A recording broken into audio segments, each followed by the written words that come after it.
Hello, everyone, and welcome to Silver Sunday. This Sunday night. This is March the 20th. So I hope you are well. We are in for a wing-ding of a show tonight as we have a special guest, and we are going to pelt him with all kinds of questions. But first, some housekeeping. Shout out to our sponsor, Daytona Beach Comic Con. If you like comic books and comic shows, you need to make your plans to go to Daytona Beach Comic Con in September. It is, what are the dates? Somebody help me out here. September. It's in September. Look for them. It was on the thing. So look for them on the interwebs, and you'll see the dates. Make your plans. Going to be a fun show. Shout out to Orlando Collector Deviants. Shout out to Kablam, who prints all of our comics. And if you're in the Orlando, Florida area and you want to find some Silverline comics, you need to stop by Coliseum of Comics on East Colonial Drive. September 10 and 11. Thank you. September 10 and 11. There is that are the dates for Daytona Beach Comic Con. Make your plans to attend. We will be there, and we expect to see you there. Mr. Pete's going to be there. Pete will be there. That's right. He's all the way from across the pond, right? He's going to get on a steamer and paddle his way across. Are you really? Wouldn't it? Wow. Yes, you better start now. He's going to bike all the way over. All right. So tonight we've got Curtis. Curtis, say hi. Hi. Sorry, I'll introduce myself. Hey, everybody. I'm Curtis Fujita. I'm the creative director at Silverline. I'm also a martial arts instructor and a comic book creator. So my upcoming comic book is called Shadow Ghost. It's the Kung Fu comic by a Kung Fu master. So that's me. Excellent. Tommy, say hello. Hey, Thomas Flormonti. Been a comic creator since the early 90s. Actually, Tom's one of the ones that gave me a start way back in the day. We can talk about that at some point. But currently, I've been, I'm a co-owner of Kablam Digital Printing. We kind of talk about that a little bit. But I'm inking for Silverline now the Trump's issue 4. We just finished the Rejects number 1. It's been kickstarted. I think we've been getting some reviews. Yeah. Yep. Yep. Calls. Yep. Yep. And then I'm working on with Mr. Pete on the team up issue 2. Just as soon as we finish up Trump's number 4. So there you go. Yep. Excellent. Pete, say hello. Hello. Huh? Who are you, Pete? Yes, I just pencil the books. All of them. All the Silverline books? Well, he said it now. Tommy's already said it. Silverline team up and Trump's number 4. Oh, I'm sorry, I spoiled it. So how you I pencil other stuff too, but that's what I'm doing at the moment. So how you feeling? Oh, I'm much better now. I'm still testing positive. I'm still testing positive for COVID. Really? But, yeah, but I feel fine. I got a bit of a cold. You still sound a little nasally. Yeah, but no, I'm fine. No, I've had a productive week. That's good. Lots of pages done, right? Excellent. Yeah. There's an editor thing. So how did you get done? How many pages? We got 6 pages done this week. I was fairly happy with myself. I was like, wow, that's excellent. That's amazing. I mean, they were for somebody else, but you got 6 pages done. Somebody else. I would just like to point out to Pete that that's a mistake because you said I have COVID, but I did 6 pages. So now we expect more from you when you don't have COVID. Well, they know not to expect too much from me. You can't let COVID speed the rest of your life. Slow and steady. Right. I need COVID speed pages. Obviously, I can't go to work, so it's great. I just have to draw all day. That's the life. That's the dream. So why didn't you catch COVID before? That's exactly right. Oh, that's not good. This is really going. Maybe that can don't get paid, but you know. Roberta, tell people who you are. Hi, I'm Roberta Conroy. I'm a current colorist for the Silverline crew on Cat and Mouse and the Silverline Team Up Champion and Miss Fury, which we are doing a second book soon. And I am a former Malibu, the Marvel Comics colorist from the 90s, working with everyone else here. So do you know Tom? Oh, I do. Oh, that's weird. Sure. That's weird. How did that happen? I don't know. Oh, yeah, well, you know. Huh. I've worked with 4 of the 5 other people on this phone call. Yeah. Mm-hmm. Yep. And we're all still On this talking to phone me, call. which I find even more amazing. So I gotta go, Tom. I'm so- sorry. I'm done for the So as we give Tom his introduction here, so I got to tell you, I got to open with my Tom story here. And Tom, if I leave stuff out, you toss it in, right? So Right. so a lot of folks know Tom because he is the co-founder of Malibu Comics.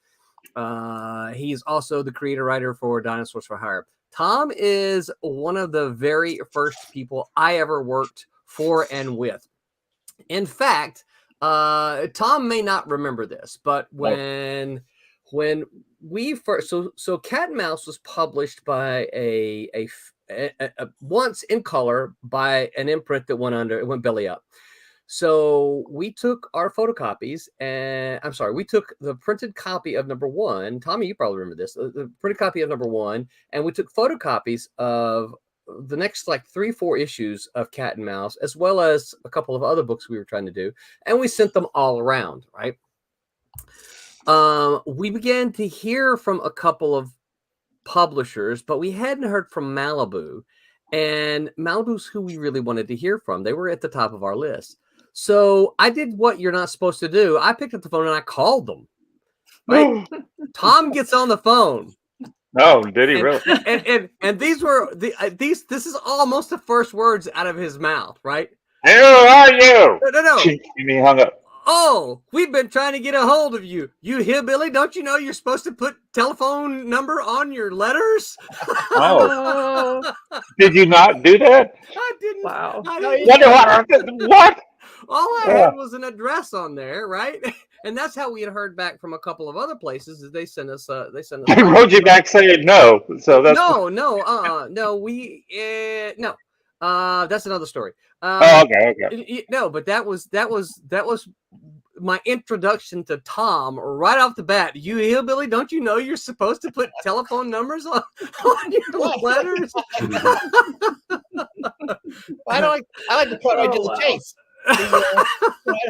Because in those days we didn't have a large staff. I think there's Scott, there's Dave, there's myself, there's Chris. There might have been Mickey and Dan. Yep. There might have been an accountant, and there might have been a receptionist who was Scott's assistant, and that was it. So the chances are you could call the office and still get one of us on the phone just because everybody was busy. So whoever's turn it was to answer the phone would pick it up, and I don't have time for small talk. I got comics to put out, so I don't. That's right. I don't have time for. Oh, hi, Roland. What a lovely thing to do to talk to you. It feels so great. It's like no. I learned how to talk to people from my friend Mike and from Howard Chaykin from Harlan Ellison, which is like you just get right to it. What the hell do you want?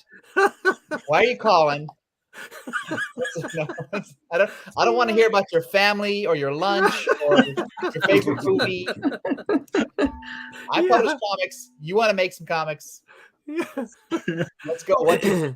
To this day, that's the way Howard. I still can't get past it. I saw him at that same convention. Howard greets me, "F you, Roland." That is the way he says hello to me. That's right. As we walk up, he sees me. He smiles, right? It's a big smile, and he's friendly, and he extends his hand to shake my hand. But it's "F you, Roland." I'm like, wait, what? When Harlan Ellison would call me at the office, and I would pick up the phone. Hello. I don't know if I can. I can't really curse on the broadcast air here. We're like a PG-13. Okay. And I would pick up the phone and I would say hello, and he would go, "What the F are you doing, Mason?" That's his greeting. Award-winning science fiction author Harlan Ellison. That's the way he greets me. But that's also the way he marks his territory. Like he wants to know, are you going to give it back to him in that same way, or are you going to cower? And if you cower and go, oh, I'm sorry, Harlan, I didn't mean to answer the phone that way. Then you're done. Then you're toast. Yeah. So if you give it right back to him, then it's like, oh, okay, we're not equals, obviously, but we'll then start talking about old 1940s public domain comic books. Right. Yeah. So I worked with Tom for the first couple of years, almost exclusively. I knew who the other people were, probably because I talked to them here and there, but I never worked with Chris really until Rocket Ranger. and then Chris was the editor of that. But I dealt with you through all the other stuff. Yes, you were my guy. Yep. Until I moved out there and became staff editor, and then I answered to Ulm. Yes, and that was just the weirdest thing. It was the weirdest transition because you were the guy that I'm like, okay, here I got it. Here's Tom. I go to Tom. Okay, Chris is your boss. What? My job was to just soften you up and get you to feel good about moving to California. And then it's the bait and switch. And then once you get to California, you're Chris's problem. But I was never at the same time, because Chris and I shared editorial duties at that time. Like I had half the books and he had half the books. And then we were switching. Once the Ultraverse got going, he became the full-time editor-in-chief, and then I became like the everything person. Right. And so I wasn't even editing a book at that point. I didn't work with any creative people. I didn't do anything. Mostly I would just sit in my corner and complain. Well, that's not the way we used to do it. That was my job. Yeah. Tell the rest of us we're doing it wrong. That's right. No, that's right. Don't you guys proofread this stuff before it goes down? Right. Yeah.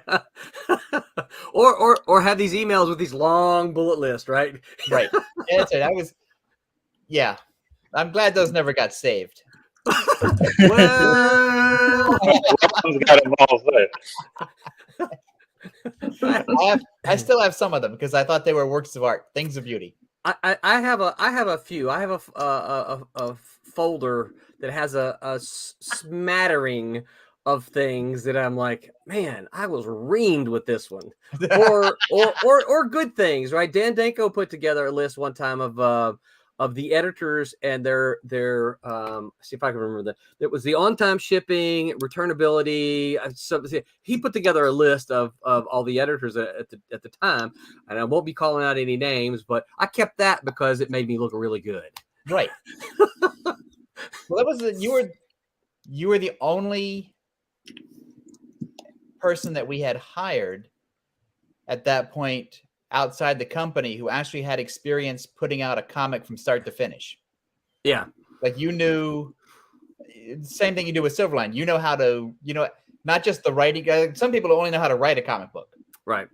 But there's some people who know how to write a comic book and then know all the pieces of it, even when it goes to the printer and comes out at the other end. Like and I think at that point, you were one of the few people that we knew who knew that process, or at least and understood it, because you can know the process, but you have to understand it, and you have to understand, the 30-day window that each step takes. Right. Yeah. Like the penciler, if the penciler is going to be late, then your inker is going to be late, then your letterer is going to be late, then your colorist is going to be late, and the only way you make up that time is just yelling at people, and that's not going to be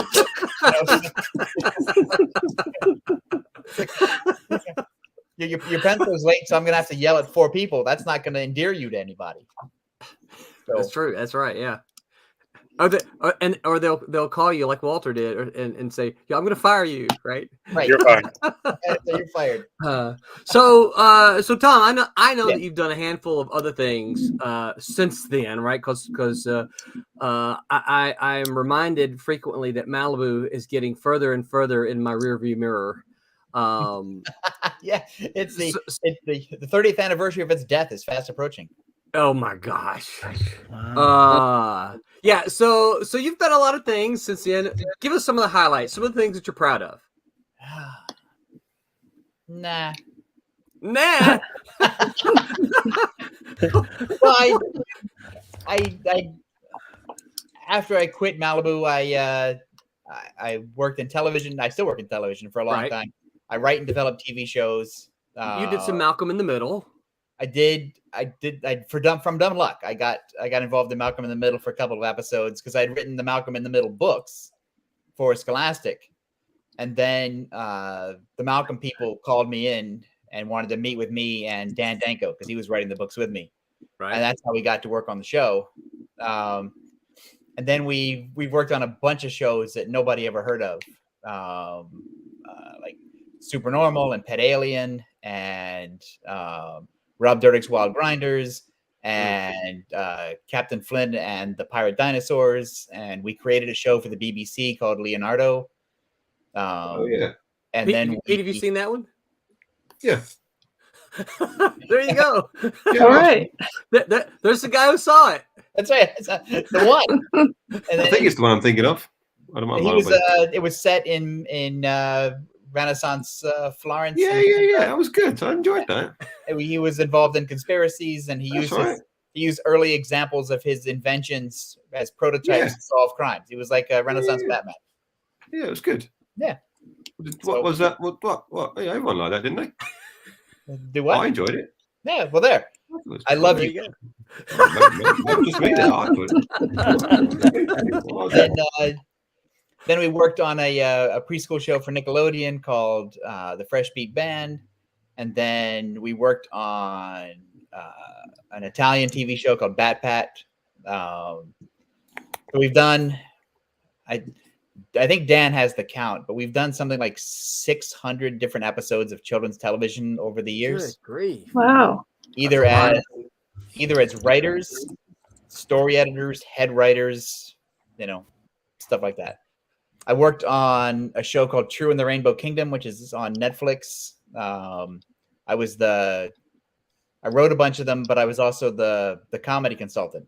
So every script had to pass through my computer so that I could laugh it up.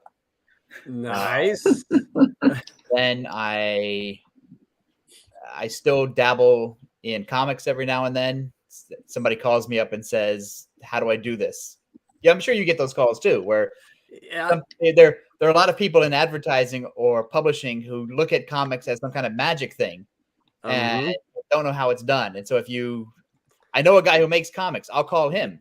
How do you make comics? And then 90% of the time when you explain how it's done and what the process is and what it costs, they run away. Right. Yeah. And then, never mind. And then every now, why should it take 6 months? Right. Why can't you do this by next week? Right. Where do we begin? And so, so we do that. And then I work for this advertising agency in Kentucky doing comics. I just finished editing a graphic novel based on a guy's memoir about Rwanda. Wow, cool. And I do a comic strip called Draw to Discover, which is a science-based 5-panel comic that comes out every 3 weeks. I think I just wrote the 5th one.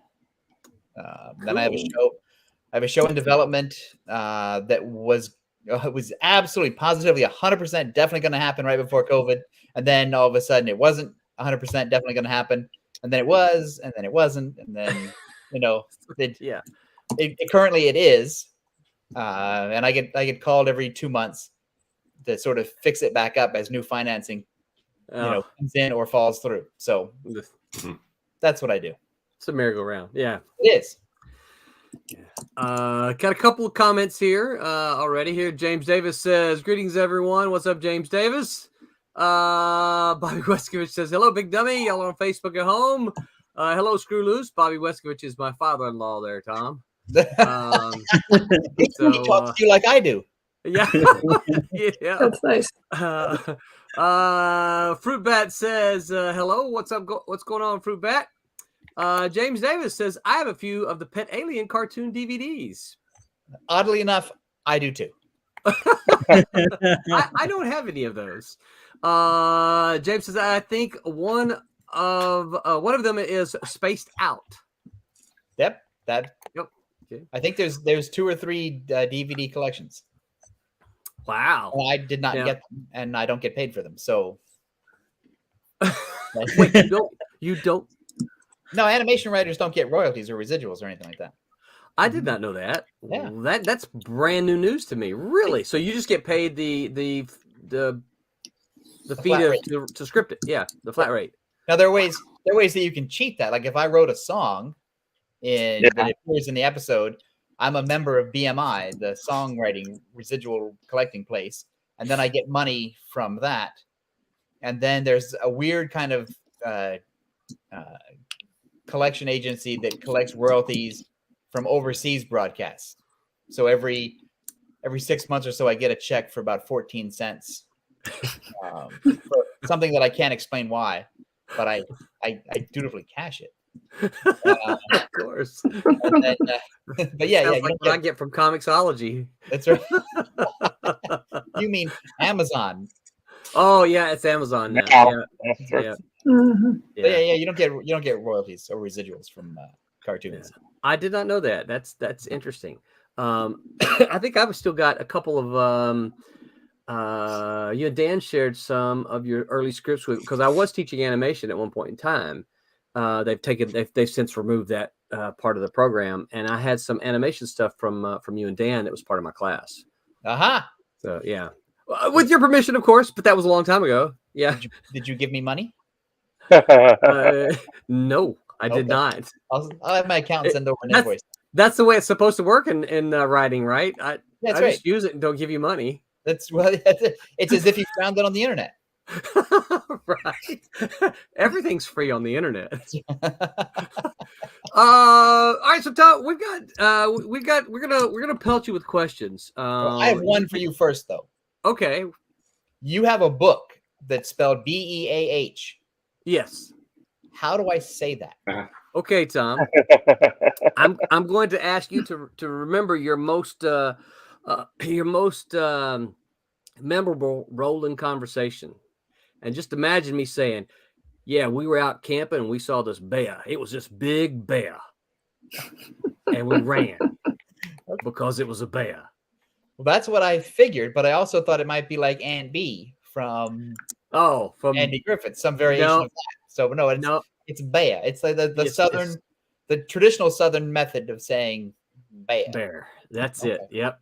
Okay. It's bear. Go. Now you can start with the question. Okay. Hyper Potato says, "I'm late."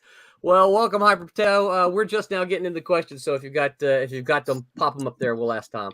So the first thing we're gonna get started with, Tom, is why do you love comics? Jeez.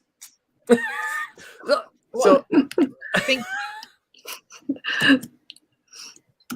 Do I love comics though? Well, so that could be the question. I think I love comics because when I was a kid, there weren't a lot of things for me to read that I was interested in.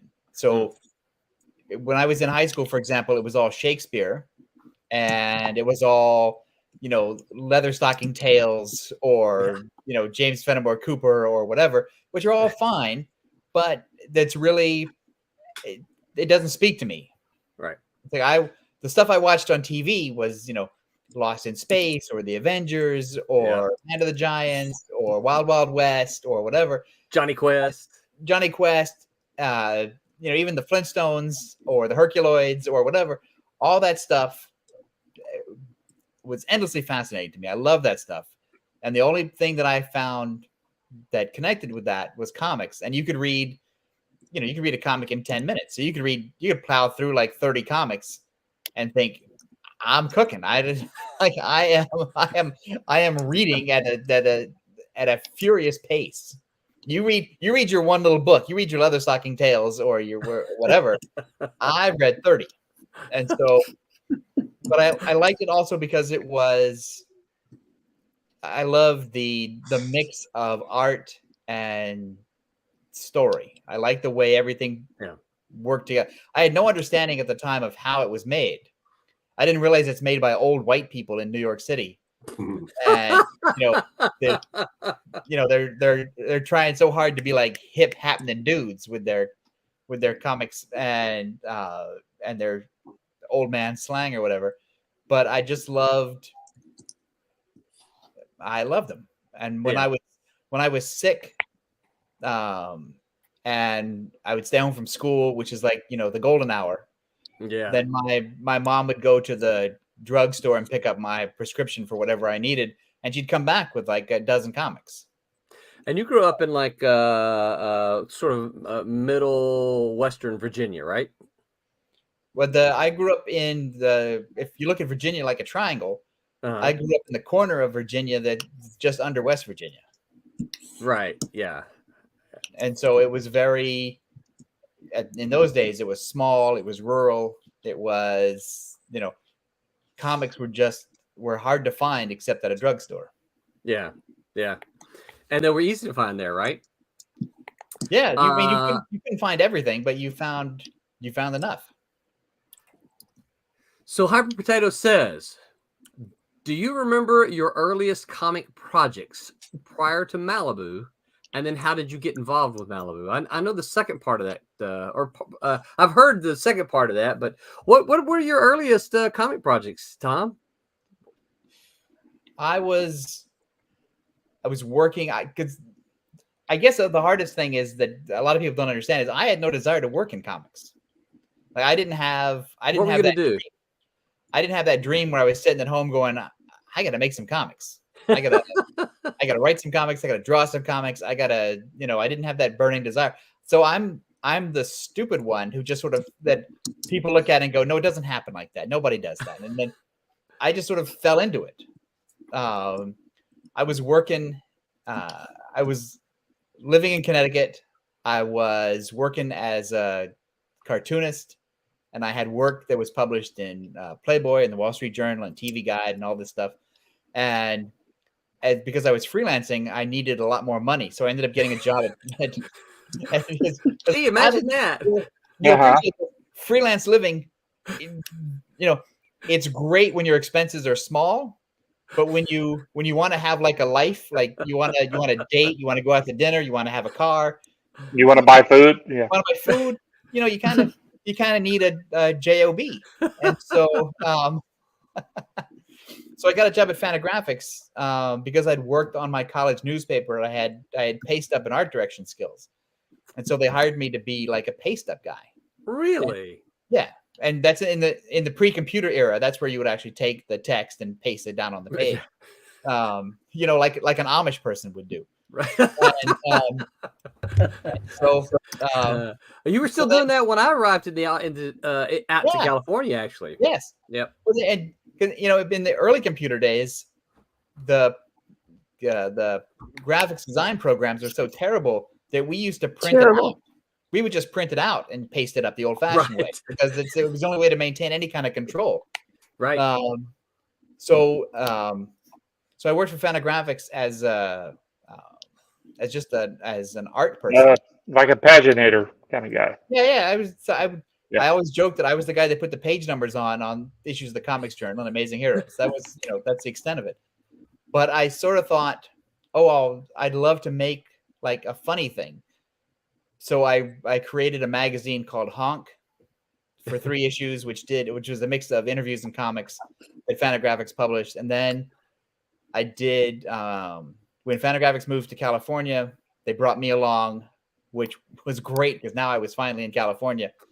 And then I left Fantagraphics, and Jan Sternad wanted to do a similar funny thing for his publishing company. So I created a different funny magazine called Splat, which was all goofy cartoons and stuff. And I found that I liked putting together stuff in a comic book package, but I really didn't think anything about it really as like a job or a career or whatever. And then it was Obridge. It was Dave Obridge. Yeah. I knew him at Fantagraphics. He left Fantagraphics. He'd gotten a job at Sunrise, the comic book distributor that was near Long Beach, California. And Dave had convinced Scott to finance a comic book company, which would be called Malibu Comics. And then Dave called me up, and it was really this easy. He said, "Look, I don't want to do this by myself. You know how to make comic books. Can you come and sit in the office with me?" So I said, "Yeah, I'll do that. Let's start making comics." And that was the plan. There's no now it's all venture capitalists and funding channels and P&L statements and all that. No, we're just two idiots who had a backer and just said, let's do this for a while. Let's make some comics and see what happens. So that's how I got involved in Malibu. Is that Dave sort of created Malibu and ran it for like 3 days, and then he called me up and said, I should really have some company. So then we and then Chris how did Alm get involved? So Dave knew Chris from Sunrise because Chris worked in the Sunrise warehouse. He was the guy who did. So Dave handled the comics part, and Chris handled the board games part because Chris was a big yeah. And so Chris heard through the office gossip that Scott was starting this company that Dave was going to run, and then Chris said, "If you guys are starting a comic book company, why don't leave me here?"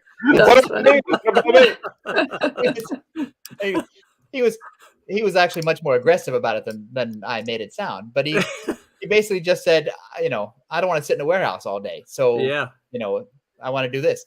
And so he came aboard. But he couldn't come up to the office because he was still running the games division at Sunrise. So he had to wait till Sunrise went out of business before he could come up and officially sit in the building. Oh, that's funny. So that's there we all work. That's a good story. Sitting in a cold, drafty warehouse in a California winter, trying to make comic books. Now I remember the address. No, I remember pieces of the address from the Newberry Park address. Which one? There were two. It's 2635 Lavery Court or 1355 Lawrence Drive. Lawrence Drive is the one I remember. Okay, that's when you came on. Right. Yeah, that's what. But now I wasn't there. That I was never in that office. I just remember that address from the packages. The office that you were in when I came out there was the Westlake Village. Right. The one next to the gym. Yes. where Maureen McCormick used to work out. Yes. Potato said, I love to honk, especially the Calvin and Hobbes issue. Yeah. Well, there you go. Nice. There you go. So you got someone who remembers that. Yeah, I don't remember honking. Now I do remember a lot of your drawings, a lot of your sketches, and a lot of our meetings. When you weren't running the meeting, you were always drawing. Right. Yes, because if I'm not in charge, I'm bored. So yeah, and that was pretty easy to see. So you worked in a handful of different things, and of course, this is we're all about comics here. So you've done prose, you've done animation. What would you say? I always argue, of course, you probably wouldn't surprise you, that comics are the superior entertainment format. No, you. This is your point of view. Believe it or not. So what would you say, having dabbled in all of them? What would you say some of the strengths of comics are that the other mediums don't have? Or even maybe some of the weaknesses, some of the strengths and weaknesses. So let's go there. What era? Because I think the comics that you're doing now are more. And again, I'm trying to be respectful and not mean, so don't take it this way. No. Your comics are more like craft beer, right? And whereas Marvel and DC comics are more like Anheuser-Busch, Budweiser. Okay. And so they're two different ways to do it. Like I don't particularly understand the way Marvel and DC make their comics today. I mean, I don't think very many people do. I don't think they do. I'm not against it. I don't think it's a bad idea. The way they do it seems to work for them, and that's great. That's fine. I just don't get it. Right. And so what I like about comics is the way that, because I can't draw, but I have a weird visual sense, in that I'm not wordy, so I'm not like a Chris Claremont writer or like a Don McGregor type of writer. And what I like is when I would turn my script in and it would go off to an artist, and the penciler would come back from the penciler, and they would have seen things that I didn't realize were there. Yeah. Or they were inspired to do something. I love it when I was working with Mitch Bird. Yeah. I would describe the action, and when I would get it back, it wouldn't resemble the action that I had described, but I would look at it and I would go, yeah, okay, this is way better. And I wish to God I had thought of it this way, because he fixed it and he made me look better. Yeah. And then I realized, now I know what to do. I can change what I wrote to accommodate the art. Yeah. So that part of the process is really appealing to me, where I had an idea, the artist was inspired to do something that elevated the idea, and now I'm sort of re-inspired to go back and adjust my dialogue to accommodate the pages. Yeah. And so I like that very participatory part of the craft. The part about creating that I hate is, the caricature of the novelist who's sitting at his desk all night long with a cigarette in one hand and a whiskey in the other. And he's trying to, he's all alone and he's working on his stupid prose, and he's trying to be inspired or whatever. And the great thing about comics is it's a shared thing. Yeah. So I can do part A, send it over to the artist. The artist will elevate it, send it back to me, and then I will hopefully take it to the next step. And then, then the letterer will add to it, and then the colorist will add to it. And, the scene that I thought should be dark comes out to work actually better when it's brighter, or the thing that I thought should be brighter actually works better when it's lit from the back. So I love how every person in the process brings out more of it. And so by the time, and I realize I'm talking way too much. No, you did fine. By the time it comes out as a printed comic, it's a lot different from when I started it, but it's better because everybody had a piece. Yes, and moved it forward. But you may remember I'm a proponent of the Marvel method, and it's for that very reason. I think that I've seen too many full scripts from writers who just don't get it. And it's not that their stories, if you look at their stories as stories, it's like, okay, this is not a bad story, but the way you have broken this down in your panels just is not the strongest way to do it. But then when you give that to an artist, they're kind of shoehorned to tell it that way, Right. I don't think the artist is there to just sort of do what the writer says. And which is often the case in a full script. Yes, and it's often the case at Marvel and DC, and it's often the case at other comic book companies as well, where you have to fit. And it was certainly the case in the Ultraverse, where you had to do you had to follow, because it's the corporate thing. It's the demand where, we're doing it this way because the toy company, the movie deal, the whatever, all has to line this up. And so I think that's different than when it's just people making comics. Yeah. Yeah. Hyper Potato says Marsha worked out there. Yes, she did. And he says that's Fruitbat 36 says that's a great analogy, the craft beer one. Yeah. Mm-hmm. So we've now got up on the screen Tommy, what are you working on? What are inks there? What? Oh, he's muted. What's he doing? I drove him away. That's page one. I recognize that terribly drawn person. Tommy, you're muted. You can't figure. Maybe I can unmute you. Let me see if I can. Yeah, there you go. Go ahead. There it is. This is Mr. Pete's page one of Trump's. He finally did it. He finally did page one, so I'm working on it now. Page one of Trump's issue 4.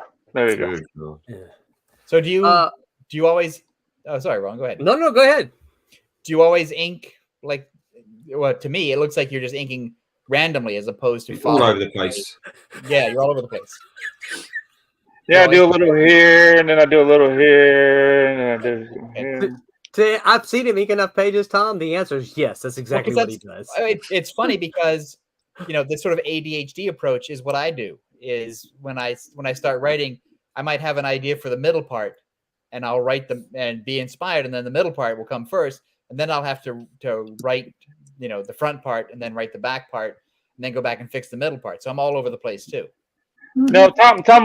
What I usually do is, because we're streaming this, I think people don't want to see me inking buildings, so I just jump to the coolest thing, and so that way it looks. I'm trying to sell something fun for people to enjoy any building this time. But there might be some building fetishists who are out there who would just, Well, then they don't want this issue. Because I think there's an Overstreet category for good brickwork.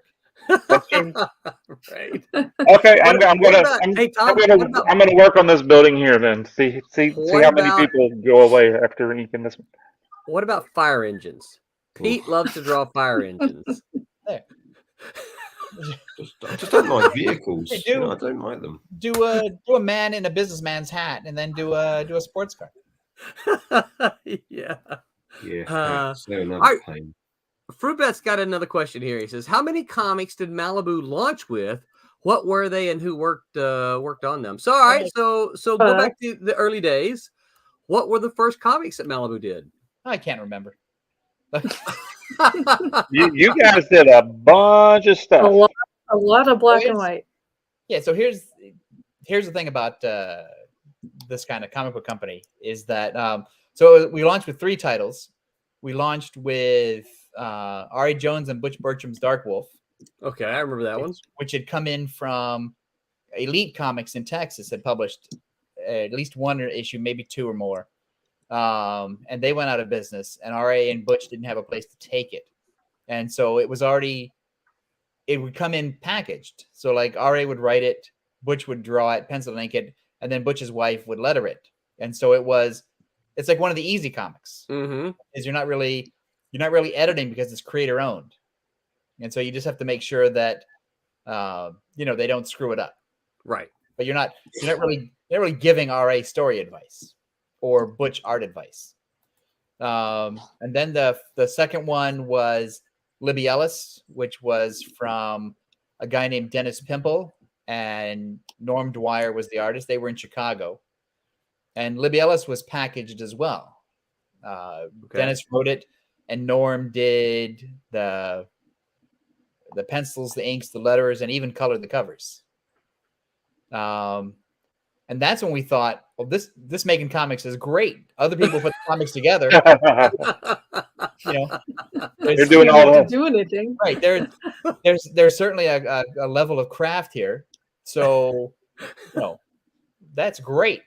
And then Dave had made a deal with a friend of mine named Mike Valerio to publish. He had a screenplay idea for a book called Stealth Force, which is about 4 secret agents who flew around in what was then the hot military plane, the stealth bomber.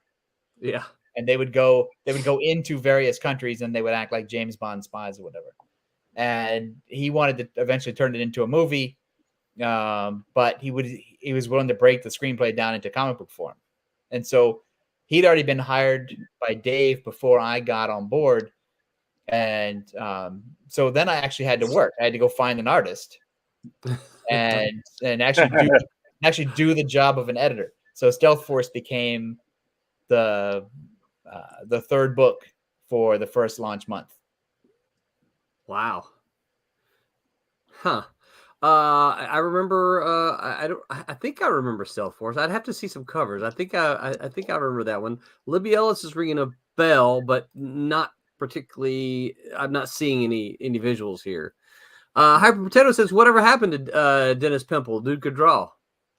Well, Dennis Pimple was the writer, so okay. No, he couldn't draw.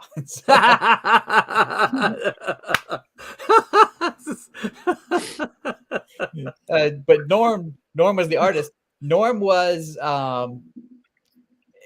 somewhere on the internet somebody will point this out and say, "Nah, Tom got it wrong. What an old man memory." But I believe Norm actually had a career in graphic design or advertising or video games or something where he was actually making, big money. Yeah. And comics, there were maybe you remember this too. There were a number of people during those go-go years of the great black and white boom where they thought, I can quit my day job and I can get some of that turtle. I can get some of that turtle money. Turtle money. Yep. Oh yeah. Everything will be great. And then, only Turtle gets turtle money. That's right. And after 2 sets of miniseries for Libby Ellis, I think Norm had realized that he's not going to be able to quit his day job. Yeah. And so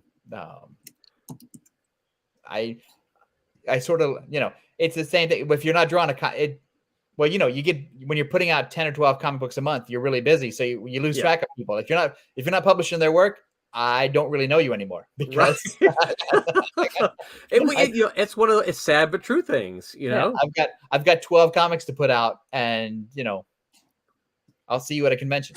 That's right. Yeah. Maybe right. Yeah. If I'm not on break when you walk around. That's right. Yeah, and that's what that's one of the things that I always tell people that, hey, it's important to, with my students, right? So it's important to maintain your contacts.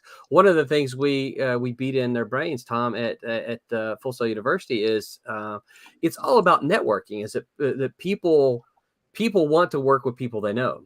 Yes.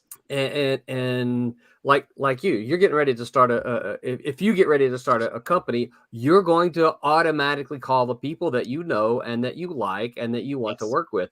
You're not going to just say, hey, I'm going to start a company. Who wants to be involved? You might do that later. Right. But when one of my friends screws me over. Right. Or can't meet the deadline. Yeah, but there's you hear a lot of this too of, well, it's all who you know. That's how you get in. Well, yeah, A, that's not a bad thing. Yeah. And B, every job I've ever had, even not comics, has been because I knew somebody who knew somebody. Yep. Like I got a job in a grocery store when I was in college because I knew a guy. Yeah. I got a job at a computer store because my dad knew a guy. Yep. And so it's everywhere you turn, there is no, there could easily have been 100 people who wanted the grocery store job, but I got it because, I knew a guy. Yep. So, and that's just the way the world works. Right. And so you've got it, because I guarantee you the thing is, this is the beauty of it. I'm hardly the best writer of anything, but I know a lot of people. And so when somebody wants somebody who's not the best writer, my phone rings. Because I know a lot of people. And the other important thing is, and I know you know this, is that you have to deliver. Yes. Well, there's that thing that Neil Gaiman says. There are 3 things. You can be good, you can be fast, or you can be demanding. But you can only be 2 of them. 2 of them, yeah. Or something. I'm screwing up the quote completely. But you can miss a deadline if you're great and easy to work with, but you can't miss the deadline, be difficult to work with, and be a pain. Yeah. Even if the work is great. Right. Yeah. There's another question here before we get to my next question for you. Fruitbat36 says, what was the connection of Eternity Comics and Malibu? He said, I had 1 or 2 issues of Libby Ellis. I don't know. How much time do we have? And go ahead. And do the other people in this group want to have a conversation? Tom, I'm here to listen to you, man. I'm here to color. So. All right. Are you coloring while we're talking? I'm coloring while he's drawing. Yeah. Oh, excellent. We could swap it out anytime. So, wow, where to begin? So here's I'll try to be brief. So when Scott was the financial backer behind Malibu Comics, it turns out that Scott was also the backer behind a bunch of other comic book companies. Oh, so I wondered what was the deal there. Yeah. He put the money into Eternity Comics in Brooklyn, New York, and he put some money into Amazing Comics in West Virginia. Okay. And then because, everybody dreams in turtle money in those days. Oh, yeah. It turned out that a new comic book company with a new number one would actually sell better than a new number one from an existing company because retailers were thinking of turtle money. Oh, okay. Yeah. So then Scott they were hoping you would somebody would light that fire too, right? Right. And so Scott then financed the Eternity guys to make another company called Imperial. And then Scott financed the Amazing guys in West Virginia to make another company called Wonder. I remember Wonder. So Scott, those were David Campini's companies. Yeah. And so then Scott had those 4 companies. And it was Scott's dream to have this weird vertical integrated company where comic books would be created by companies he owned. They'd be distributed through Sunrise Distribution, where he would be able to mark up the prices of books that were hot because he would have them in inventory. Right. And then he would sell them by mail order through another company that he had. So he would basically triple dip for the same product. Good grief. Well, that's like an Ivan Boesky, Bernie Madoff type of scheme, which only works when the industry is healthy and nobody cares. Right. And then the black and white industry collapsed, and then Sunrise collapsed, and then those companies collapsed. And those companies collapsed right about the time that Malibu Comics started. But the Eternity name still had retail value. Yeah. And so Malibu Comics then became the holding company, and then the Eternity imprint was imported over to the Malibu Comics offices. So then we quit calling the books Malibu on the titles, on the covers, and then we put Eternity as the company imprint. Yeah. And they also, a lot of them still had, I can remember the Malibu graphics. Yeah. As the sort of the corporate thing. That was Dave Obrich's thing. He was trying to make it sound like we were like an important thing. Like we could be the publisher of anything, not just comics. Gotcha. Huh. Hyper Potato says, I'm here for the 80s comics history and Marcia at the gym stories. Hey, you know what? She was very nice. Yeah. I remember some of those stories. I never went over to, I'm kind of like Captain Hammer. I never went to the gym. we had a guy and it's always a guy. We had a guy who worked at the gym, who worked at the snack bar at the gym, and he would call us up. Marcia's here today. And we had a deal with the gym where if we didn't tow their cars away from our parking lot, they'd get us a free membership.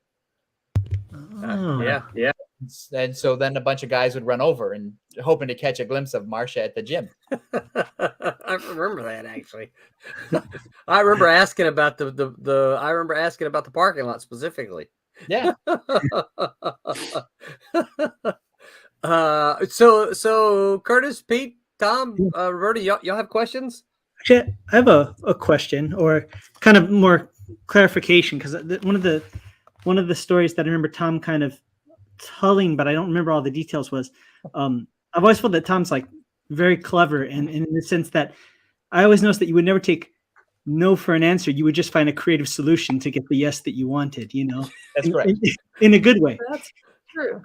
And I remember when the Dinosaurs for Hire, there was something that happened with the logo where, and I think it had to do with, we had a Malibu Interactive branch and with you getting credited on it. And I believe that wasn't going to work out the way you wanted it. Tom's already remembering. He's laughing. Yeah. And you did something with the logo. Yes, I'll let you pick it over, but I remember this is like, to me was quintessential Tom Mason being clever kind of situation. So you could share that. Here's the thing is that and pay attention, kids, because you can use this too.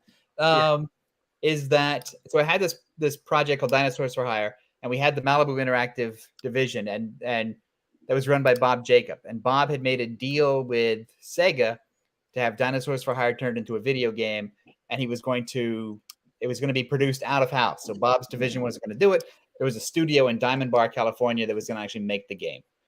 And then in those days, I was not necessarily smart, but I was savvy. And I knew from reading over the paperwork that there was no guarantee that I would actually be credited as the creator of Dinosaurs for Hire in the game. And so at worst, there'd be or at best, there'd be a tiny strip in the instructions that would just say, based on a comic book created by Tom Mason. And so I argued with Bob briefly, because nobody ever argued with Bob, because he would sort of puff up like a big puffer fish, and then he would start to exhale a bunch of expletives and loud obnoxious comments. And so once it was clear that my name may or may not be associated with the game, I thought, well, screw this. So I went to I think it was Tim Eldred, who was the designer that we had on staff at the time, and I said I would like a new logo for the comic book when we relaunch the comic book, and we can use it on the game. And then I would like my name to be put as part of the logo in such a way that it cannot be cropped out. So when the packaging people from out of the office came and said, we need the logo, I had the logo, and there's my name. So my name is on the cover of the game. That's great. That's great. Remember that. Did Bob Jacob realize, or did it just go over his head, or did went right over his head? Because at that point it now existed as the logo. Uh-huh. So it was no longer a matter about giving me credit or not giving me credit. It was not a thing to fight for, because I had my name in the logo. Ah, okay. Yeah. And one of my favorite things about that book was always, I thought was so singular, was whenever somebody got killed, whether their head was getting chopped off or they were getting riddled with bullet holes, it would just say, "I am slain," and it was like clockwork in the issue. that comes from that wasn't in the original black and white version. That comes from the color version when I got the pages in from Mitch, and when Mitch would stage the fight.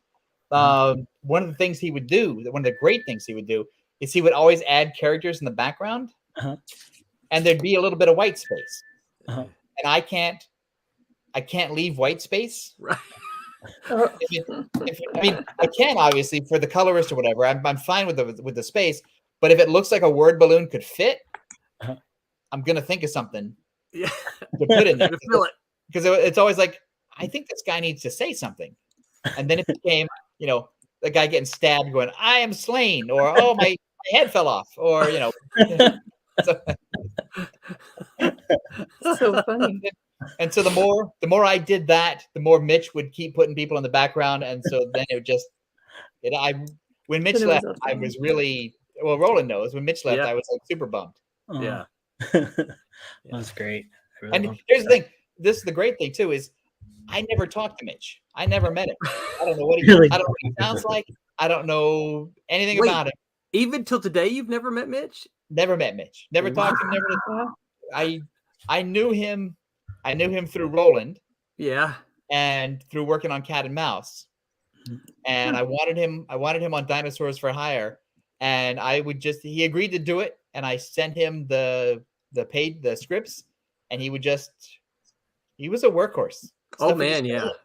Yeah. Like clockwork. Yeah. I always thought once he started doing the Green Lantern stuff for DC, I thought, this guy's on his way. And then, things just happen, and he's not. Tommy's like, yeah. Right. I'm sure there's a story nobody wants to get into, but oh yeah. So since we're talking about Dinosaurs, I'm sorry, Curtis, was that it?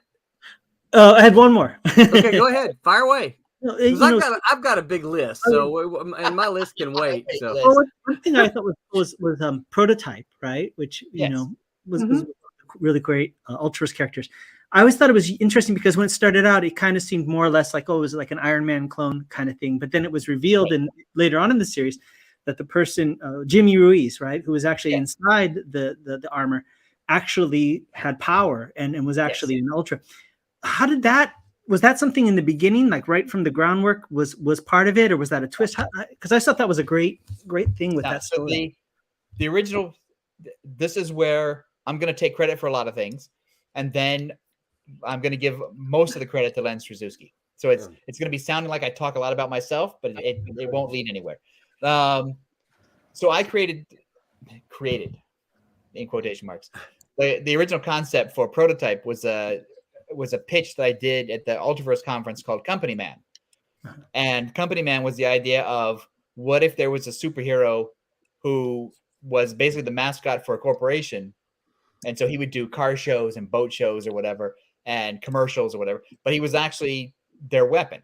So if you need somebody to interfere with the manufacturing of your competitor in Eastern Europe, you send him in and he'll take care of it. And so that's basically the pitch.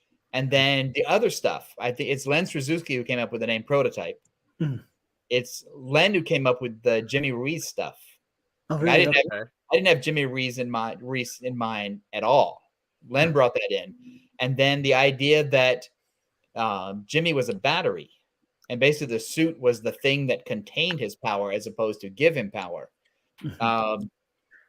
I'm pretty sure, I know that didn't come from me because I'm not that smart. I'm pretty sure that came from Len or in conference with the other Ultraverse writers. Okay. So I think it was Len's idea to do that. And it was because I think this way, my original thing about Prototype was he would be an old guy because I love the idea of the old world-weary superhero who has like one last, fight left in him. And Len was like, we're kind of appealing to a younger audience. Maybe we should have, we got a lot of old guys in the Ultraverse. Maybe we should have a young guy. So all that comes from Len. Well, here's a voice we don't hear very often. Oh, wow. Stephen Butler says, hey, Tom. Hey. Tommy, you're still muted. It's the which Tom, me or the other Tom? No, Thomas Flamonte. Every time he fiddles with his iPad, he mutes himself, and then you can see him start talking, and it's like, no, okay, I'm back on. Hey, Stephen. There you go. That's what I said. That's all I said. I'm sorry. I'll shut up now. I see Stephen's stuff pop up on Facebook all the time. Oh yeah. He's still got it. Oh man, he still does. Yep, he sure does. He still got the chops. He's still got the passion. Very much. So, did he go away? Where'd he go? Oh yeah, he's that was a comment. So since he's here, I'm gonna call him out. You ready, Tommy? No, don't do it. Don't do it. Sure. Oh, we've invited him to come show up with us so many times, but Tom, you remember, he lives out in the middle of the sticks. Yes.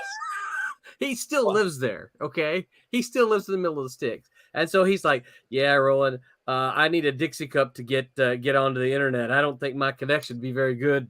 And we're like, just do it anyway, dude. Just do it anyway. So he doesn't have Wi-Fi. He just has Y. Right. Yeah. Well, when his electricity goes down, it's because his kids have stopped pedaling the bicycles. He's it's like on Gilligan's Island, right? Steven, good to see you. Cassisi's laughing at us as LOL. Curtis, another question? Follow up? Just on the you working with Len Straczewski on that. I mean, comic books are all about collaboration between different creators, but what is that dynamic when it's with another writer as opposed to writer to penciler to inker? Was that a challenge or? It can be, but you gotta find a way to make it work. Like if you go in, it's like a marriage or any other kind of relationship where it's not going to be 100% of what you want. So you got to sort of figure out a way that you can still work together and make a comic. So the way we figured it out is that, so I would write 80% or so, maybe 75% of the odd numbered issues. And then Len would do the same with the even numbered issues. And then we would go back in and edit what the other person had done. So that's the collaboration. Rather than we would talk about the stuff ahead of time. So nothing was a surprise really.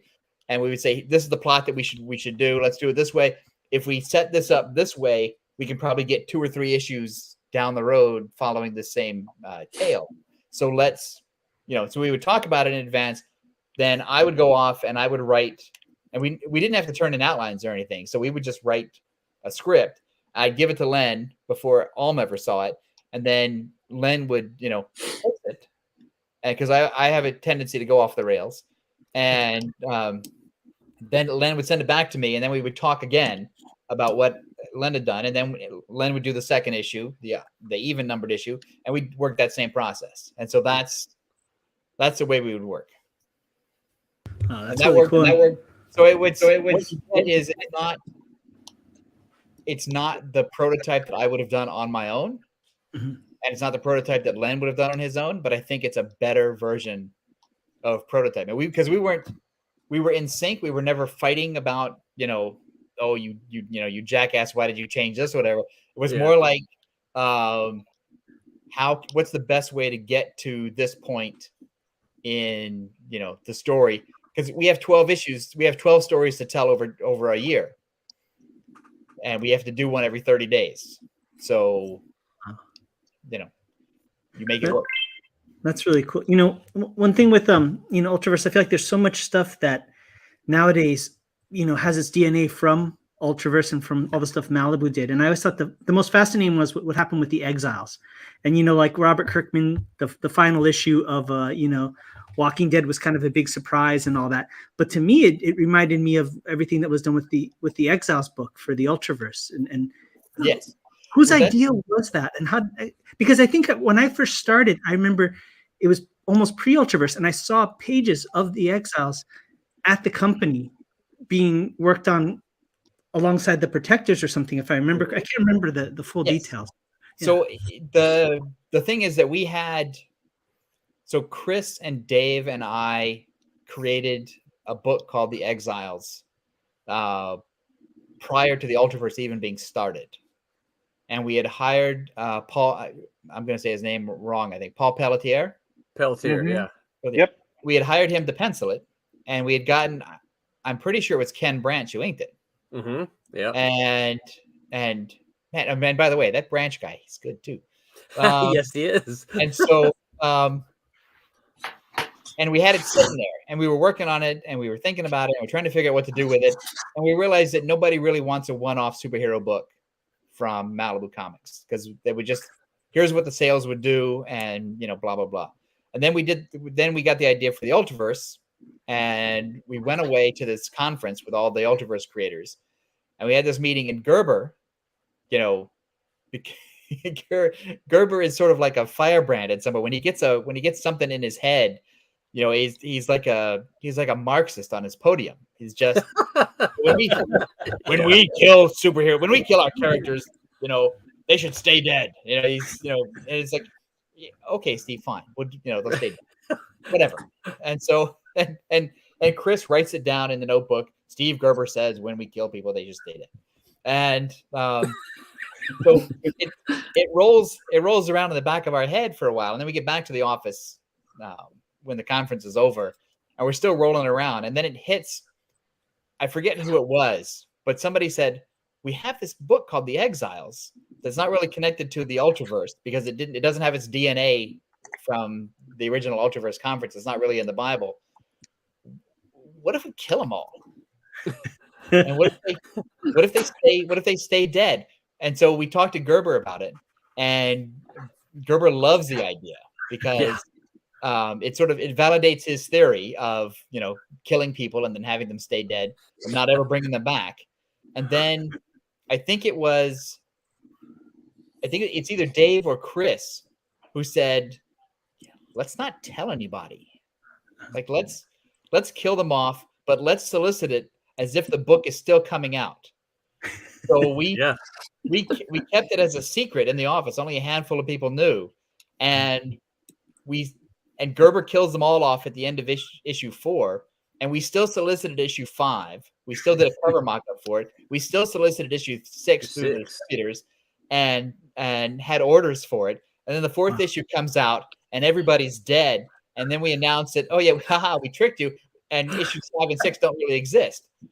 And because that was the only way, because everybody needs to know the advanced information ahead of time now. That's the only way to keep a secret, is if you screw up people's heads. And so the Diamond was pissed off. You solicited comic books, you weren't going to publish. And Capital City was the same way. You solicited comics, you weren't going to publish. And we said, hey, we wanted to surprise everybody with a story-driven element. What would you have us do? Well,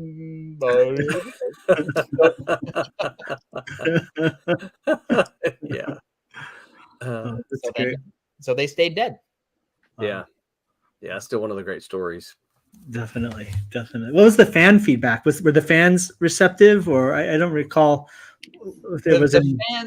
The fans were still like, well, you almost never, because there's no internet back then, so there's no instant feedback. So you just have to go by what you get from the handful of letters you get, or when you meet people at conventions. Yeah. You get, most of it is, it can't be canceled because you solicited issues 5 and 6. So they're not dead. And so yes, they are. So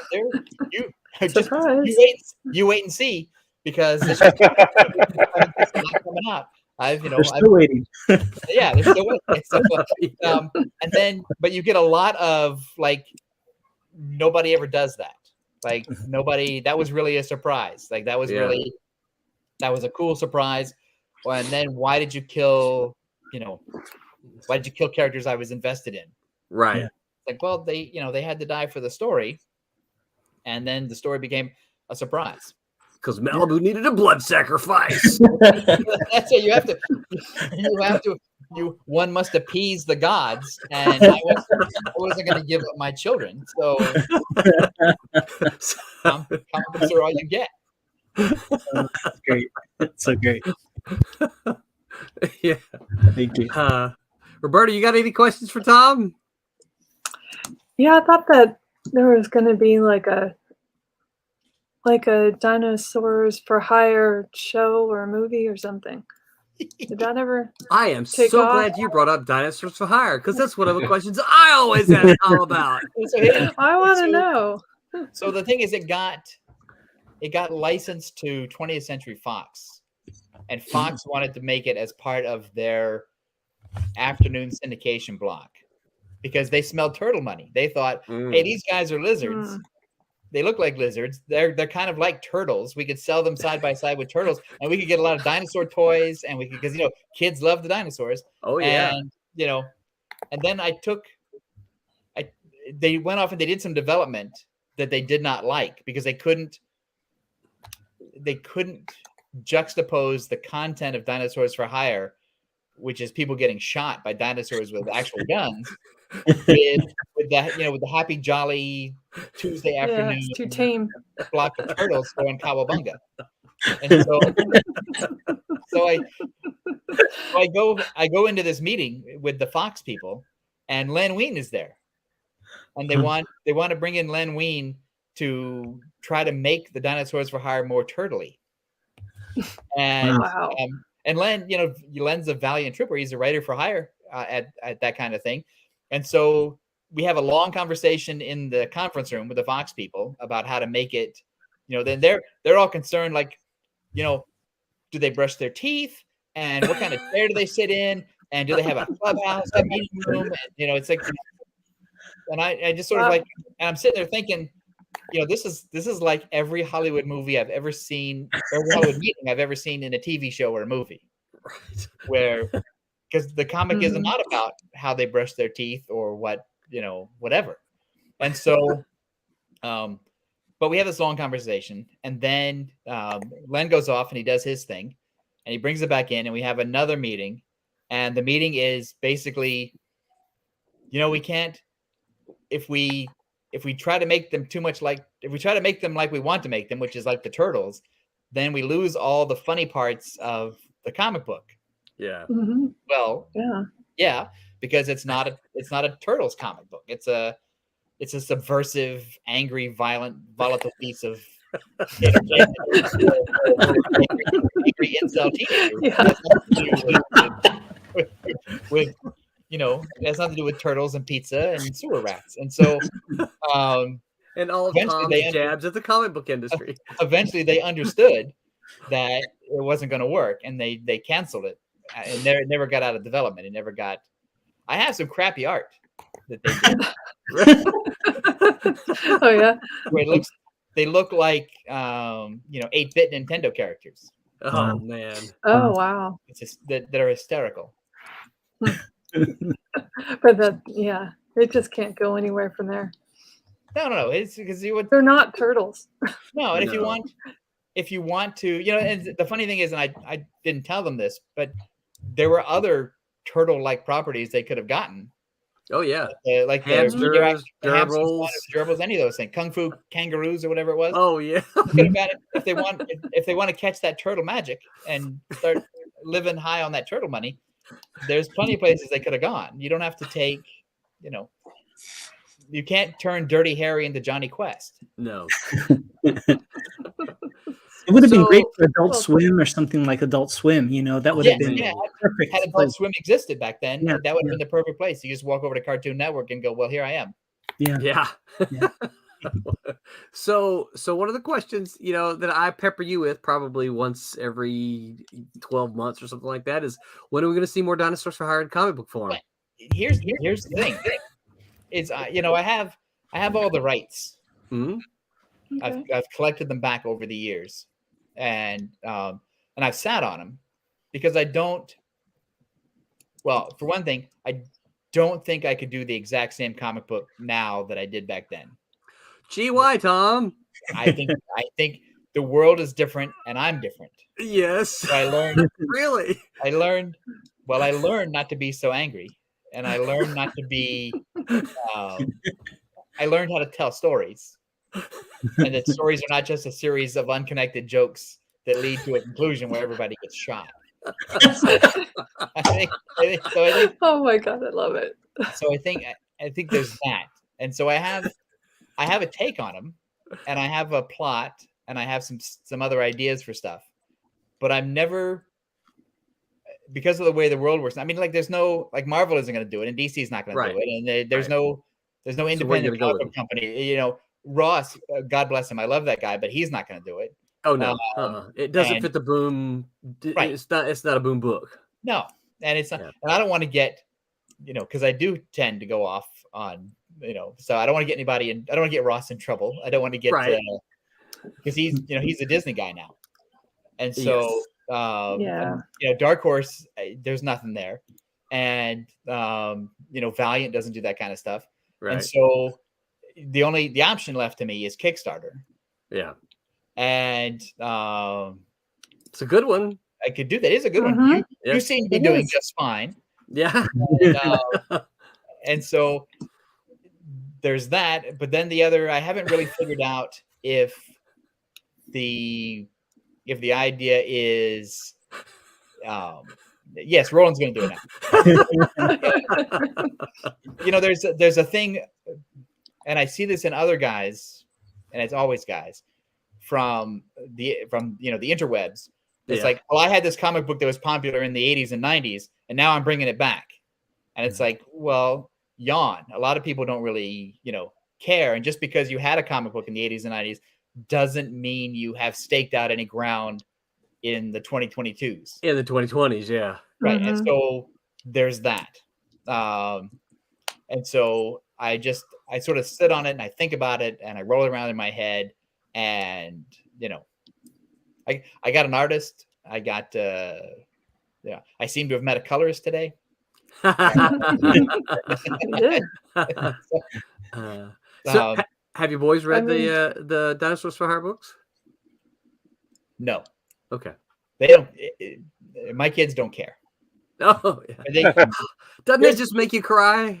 No, because here's the thing. No, because it's like I don't like the same music that my dad tried to get me into when I was a kid. Well, that's true. So it's the same thing. My dad would say, "Oh, look, don't you love this?" And it's like, Dad, this sounds like cats fighting. But my kids, what my kids like is they like that I knew certain people. Like if I said I used to hang out with the creator of Howard the Duck, that was like, oh, because they could dine off of that at school. They could take that into school and say, my dad used to work with the creator of Howard the Duck. Like that's the thing. And then I once met Mark Hamill, and I once met Ming Na Wen, and so they like that stuff. Yeah. Mm-hmm. And they liked it when they were younger, when they were in elementary school, and I would show up at their school for like father presentation day. I gave the coolest presentation because I would bring in a bunch of books. I bring in the books, but I would bring in posters. I would bring in the toys. I would bring in the video games. I would bring in the books. I was like, I look like a store. And I could say to them, this, and they would ask 1,000 questions about comic books and TV and whatever. And I would answer all their questions, and I would talk to them. And then my kids were not interested in me at the presentation, but the next day when their friends would come up to them and say, my dad's just a fireman, or my dad's just my dad's just a chemical engineer, or my dad's just a triage nurse or whatever. Your dad, he knows Luke Skywalker, and he knows the Howard. So they like that stuff. It's the cool factor. It's a cool factor. Yeah, absolutely. And then as they move into their teenage years, it's like, oh, Dad, you and your stupid comics. Right. Right. Why can't you work on a cool show, Dad? Yeah. But did you work on Avatar: The Last Airbender? I think not. Yeah. Did you work on Gravity Falls? No. I think I saw Kate Beckinsale being interviewed, and they were asking her daughter. She said that her daughter wanted to be an actor, and she said, "Oh, so you want to act like mommy?" She goes, "No, I want to be a real actor." It's like you can't win. Even if you're Kate Beckinsale, you're not cool enough. No, you can't. You want to see some coloring? Should I switch? Yeah, put it up. Yeah, Peter, Tommy, you guys got any questions? I did. What you can remember, give us a crazy story about these guys back at the office over there. Back in the day. Give us something that they won't tell us about. If you remember, I know that's a few years back. But, I'm not going to tell the Roland story. Yeah, no, we need it. I mean, he's told your stories, so. I will tell you. I haven't told all of Tom's stories. No. I'll tell a Curtis one. Okay. Give us a Curtis story. So we met the Malibu. When I say we, I mean the Malibu people. We met Curtis when you were like, what, 14, 13, 14, 15, somewhere like that? Yeah. And you were a kid, and I believe you showed up at the office because you found out that we made comic books locally. Yeah, my dad had gotten me a tour of the place, and then a week later I showed up to I basically chased Chris Holmes' car down in the parking lot and begged for him to let me work at Malibu. So yes, that's how you got in, and then you sort of became like the odd job guy. Yeah, like whatever. Like we don't really have a job for you. You can't be an editor. You can't be an employee because you're too young. You can't be whatever. So you'd be like the photocopy person or the organizing person or whatever until you just kept coming, and then we had to pay. Did we start paying you? Didn't we? Yeah, eventually. Yeah, you started paying me, and then I worked under Roland eventually. But yeah, I was the gopher basically. Right. Yeah. You were like Corporal O'Reilly on MASH, and then it's like, well, Curtis is always here. Maybe we should put him to work, and then maybe we should pay him, and then maybe we should give him a title, and then maybe we should give him a job. If you want to, considering the ways we all broke into comics, when I tell people how you break into comics, like, well, let me tell you about Curtis. Here's how Curtis broke in. Curtis got a tour. Curtis then just showed up and kept showing up until finally we gave him stuff to do. Now, that sounds like the plot of like a Lifetime movie where people get killed, but Yeah. Curtis was out in the parking lot washing people's cars that didn't want their cars washed, just so he could be around. Yeah. When I left for college, I had thank goodness I'd done this. I got a big hardcover sketchbook, and I got all the different artists and people to sign, and like a yearbook, to draw pictures for me and stuff. And I got Roger Robinson to draw Prototype, and then I had you sign it. And I was quite the photocopy king back in the day, and I still remember, Tom, you signed it and you gave it back to me, and I opened it up, and there was this great illustration of Prototype with a word balloon by you that said, "Curtis, I will always admire your photocopying skills." and I still have it probably to this day. And before you turn your badge in, we need some stuff photocopied before you leave. The work done. HR needs some photocopies. Sorry, can't share. That's right. Sorry about that. You can't? No. Oh. Can we try? Cassisi says, I love this story. Way to go, Curtis. Persistence matters, and you weren't afraid to be an apprentice. That's so awesome. Oh, thanks. Yes, I like apprentice better than gopher. Yeah, it's a fine line between stalking and being persistent, and that's right. So be careful. You had the award-winning Curtis personality, though. Oh, Yes. thank you. Yeah. Yeah. Well, I had a Malibu story that I don't know if Roland or Tom remembers, but I always think about it as a funny one, and it just shows you the dynamic at that company, how open everybody was. We had a character named Rafferty that was basically in the Ultraverse that was a serial killer, for he would kill off all the superpowered characters.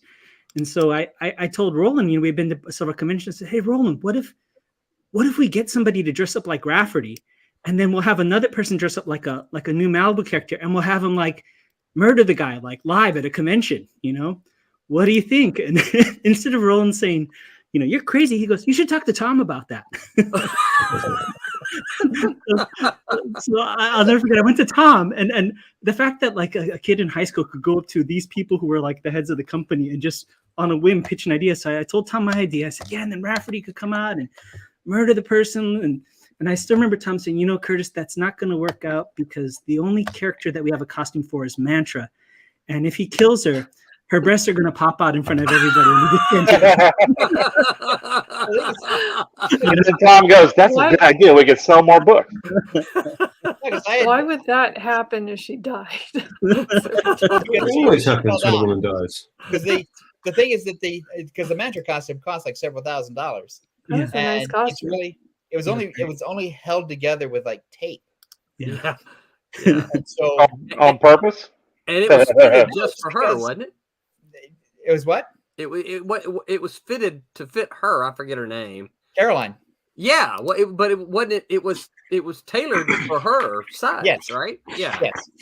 And so, and I already had to get people to follow around behind her to keep the fans away. Yeah. So I wasn't going to risk some sort of costume malfunction by having her fall down. I still remember, the directions. Okay, here's the deal. She's going to be Mantra. Here's what you can do. Here's what you can't do. Keep the fans. Don't let them touch her. You're right. Well, we had to clear all that with her because because she wasn't a comic book fan. Right. And so she was an actress and a model, and she's not prepared for the thing that we were going to put her into, which was a giant pit full of guys. And so, we have to explain it to her. She has to explain back what she's comfortable with and not comfortable with. And then we have to explain to the staff who's going to follow her around. Yeah. These people are going to try every possible way to get, some kind of contact with her. Yes. Either physical or verbal, so they can go, I talked to her. Right. Yeah. Yeah. They were going to do anything they could to put their arms around her in a picture. Yeah. Oh yeah. And to put their hand where it shouldn't be. Right. And so that's why I had, I tried all the time. I had to have a guy for physicality, but I would also have another woman follow around because a woman is more acutely aware of things, right, than another guy would be, because we're all just stupid guys.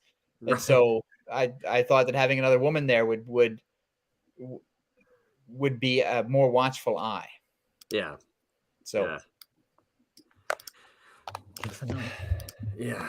Well, that was interesting times. Yeah.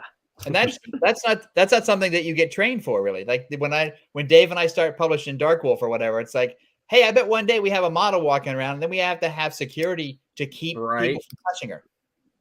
Yeah. So you start acquiring these odd skills as you move forward. Oh, definitely. You know, Tom, I don't know if you recall, and I don't know, Roland, if you do, but I remember just before the sale to Marvel, and I think it was somebody. Oh no, here we go. We're going to go into that. No, it's just not about why, but I remember somebody gave me, because I used to work the photostat machine, gave me an image of Mantra with Batman. That was like a piece of promo art. Yeah.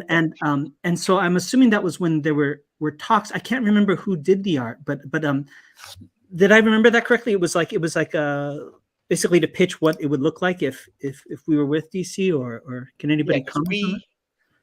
We were at WonderCon in '94. Paul Levitz approached us and said, if you guys ever need anything, I'm around. Wow. And so then when WSE, who were the corporate investors, wanted to sell the company and get out before the market crashed and they lost their investment, Scott initiated talks with Paul to have DC buy Malibu Comics. Wow. And then that was secret for a long time until it started to look like it was going to happen. Chris knew it. I knew it. Dave knew it. Scott knew it because we'd been in the DC meetings. And then we let Roland into it. And Dan and Hank were let into it. And then when it got to be close, we were going to start getting material ready so that we could pitch possible crossovers or one-shot books or whatever.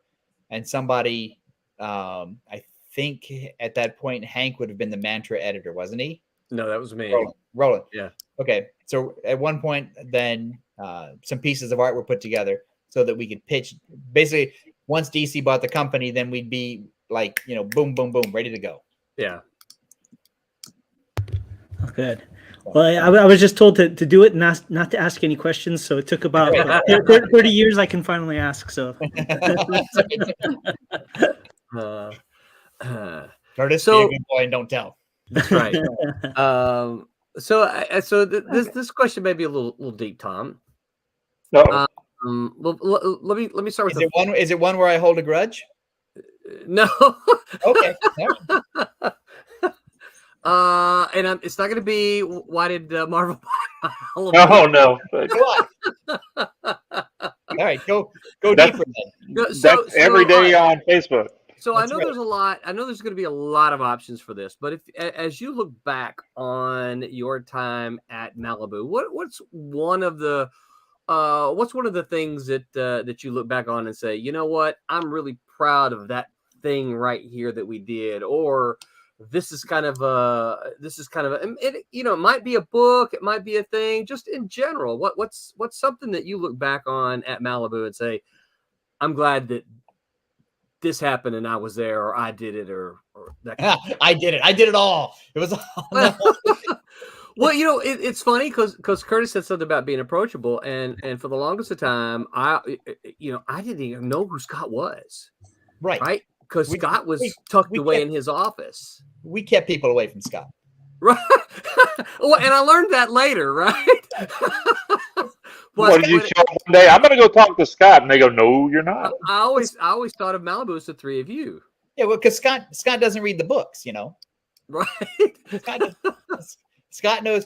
Here's the great thing about Scott is that I'll get to your answer in a second, Roland. The great thing about Scott is that if you need a guy to basically go through the spreadsheet and realize that if we print X number of books a month and we print them on this paper and we make an extra 0.5 cent, in profit by using this paper at this printer for this many books at these print runs, we will save, $80,000 a year. Wow. That's Scott. Yeah. If you want a guy to say, what should we do with issue 3 of Mantra, or how should the crossover work? Like that's not the Scott thing. Right. Like if you have, he'll have an opinion and it will be horrendously wrong. And that's the Scott that I got to see after y'all left. Right. And so, and he's probably listening right now. But Scott's genius is with figures. Yeah.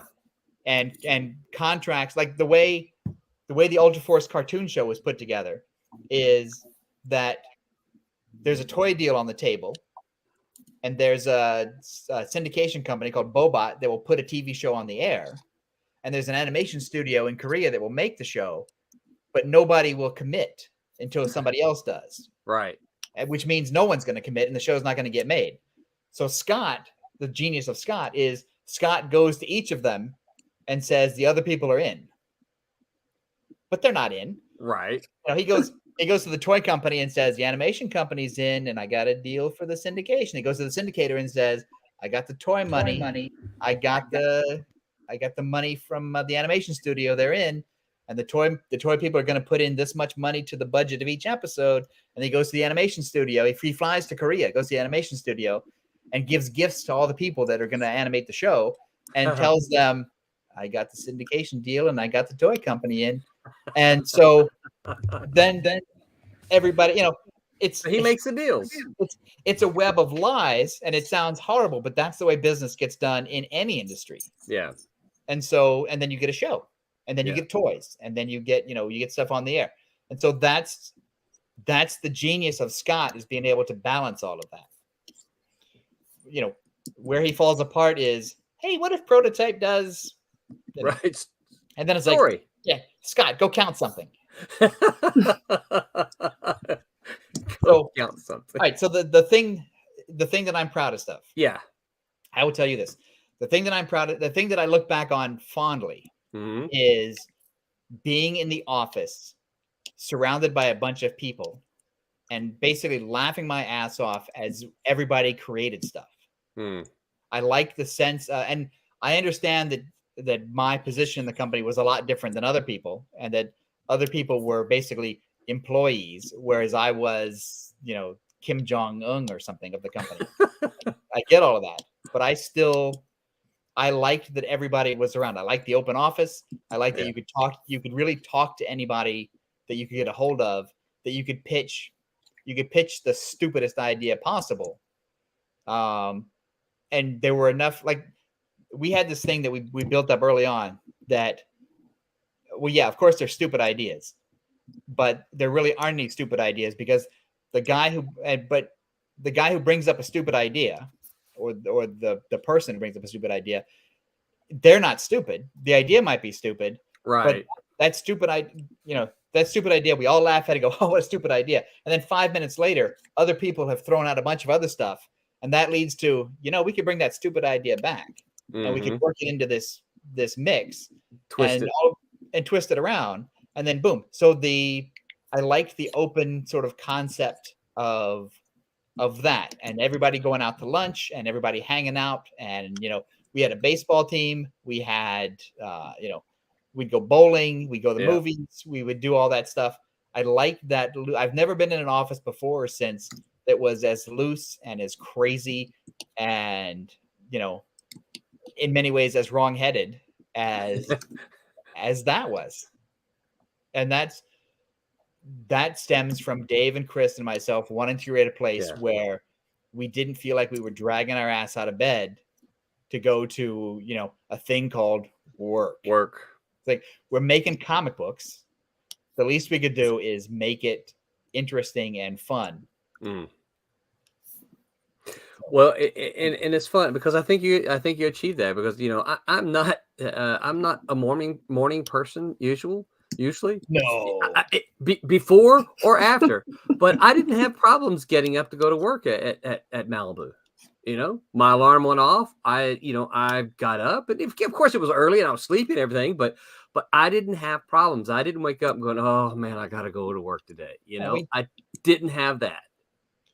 And we tried, as corporate as we got, we tried not to be so top down that people couldn't do their jobs. Like I'm sure it happened, but people higher up were not hovering over the colorist going, no, that needs to be more blue, or no, that needs to be more orange, or I remember. God, I probably shouldn't tell this story.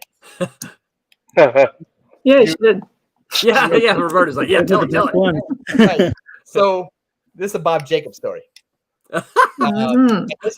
This is one of those things that Curtis alludes to where I'm a weasel. I didn't say that.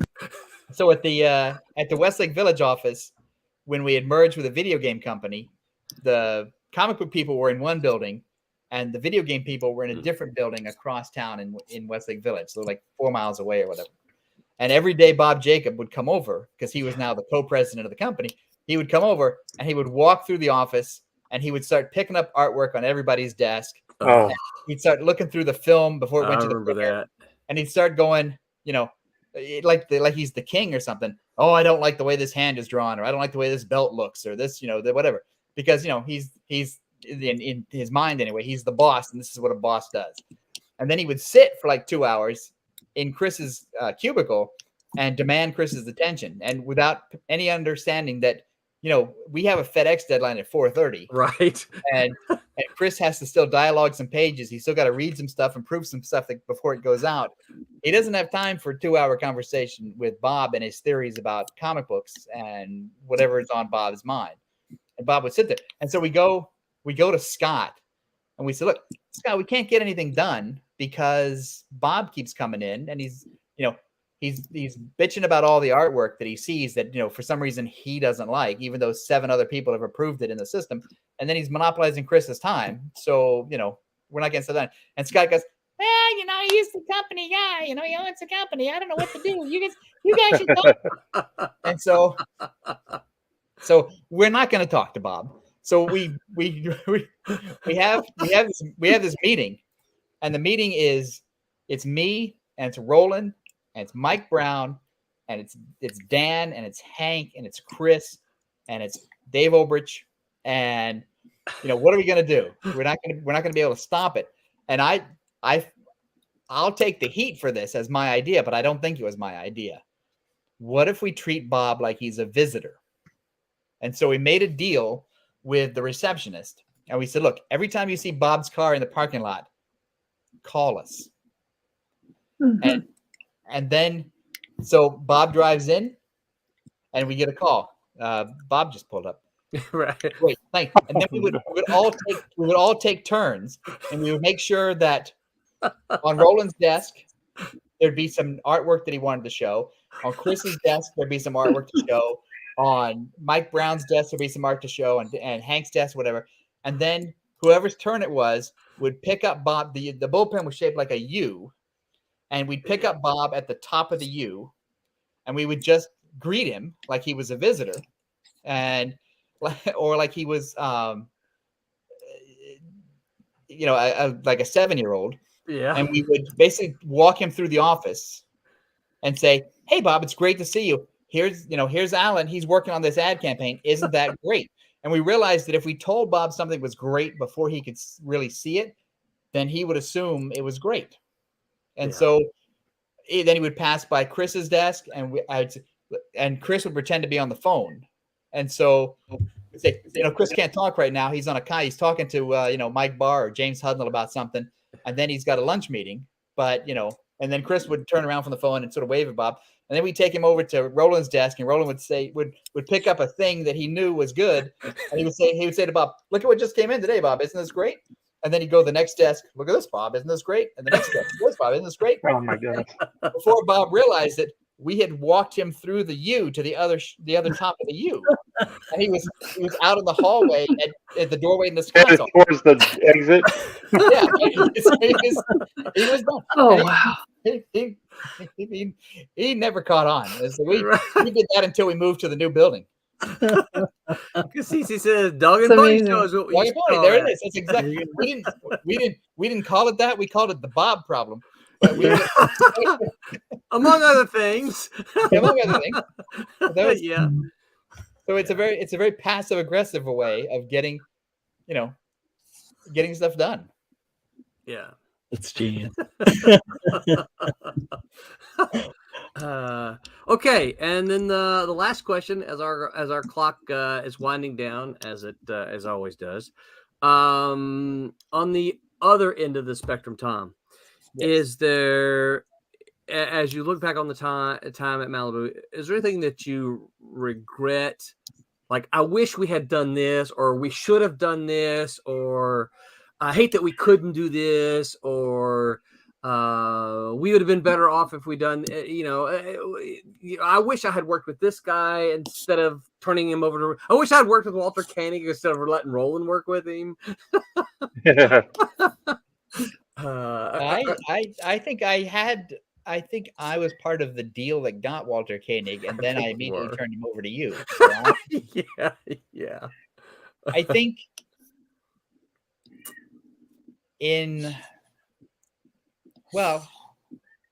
I wish I can't say things would have turned out differently because I know what the plan was, but I wish the company had been sold to DC instead of Marvel. Yeah, instead of Marvel, and it's not because.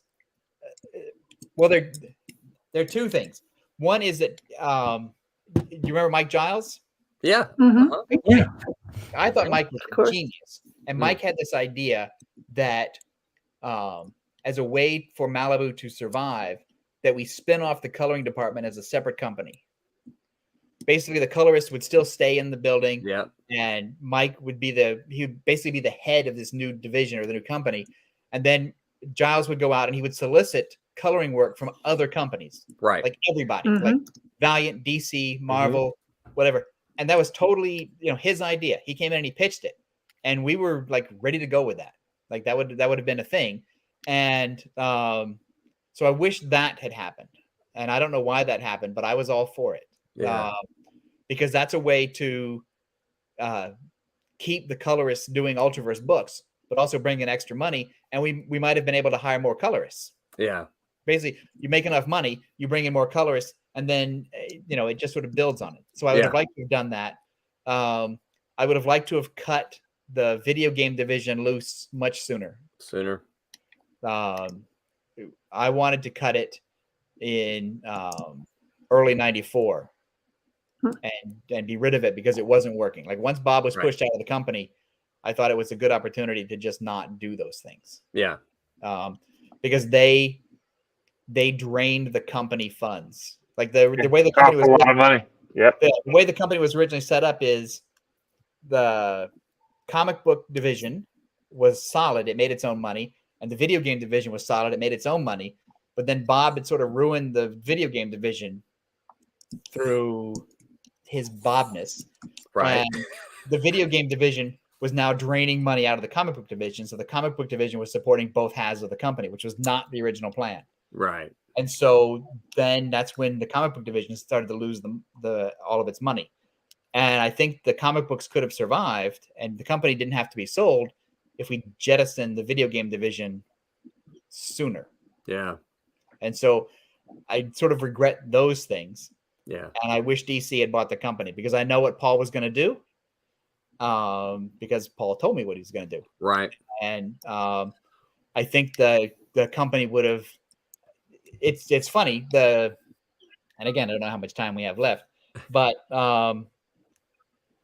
Malibu Comics and the building were going to be the West Coast DC. Right. And so, in theory, DC would never have had to move to Burbank. If Paul had gotten his wish to have Malibu set up as a West Coast DC plus Malibu Comics, then the people in Burbank at Warner might have been okay with just, we've got a comic book division of DC. It's just here in, Agora Hills.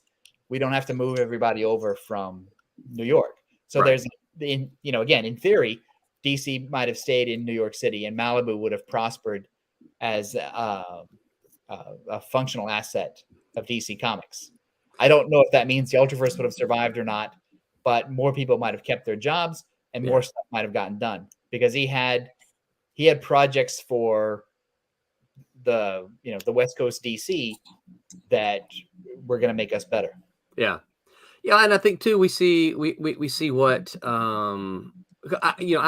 often say the same thing. It was like, I wish, of course I didn't have any say on it, but I wish that it had been DC instead of Marvel, because I don't know that would have guaranteed life exponentially, but but I think it would have been longer and certainly different than what ended up happening with Marvel. I mean, Marvel already had, they were headed toward bankruptcy anyway. Yes. And so I think it would have been different.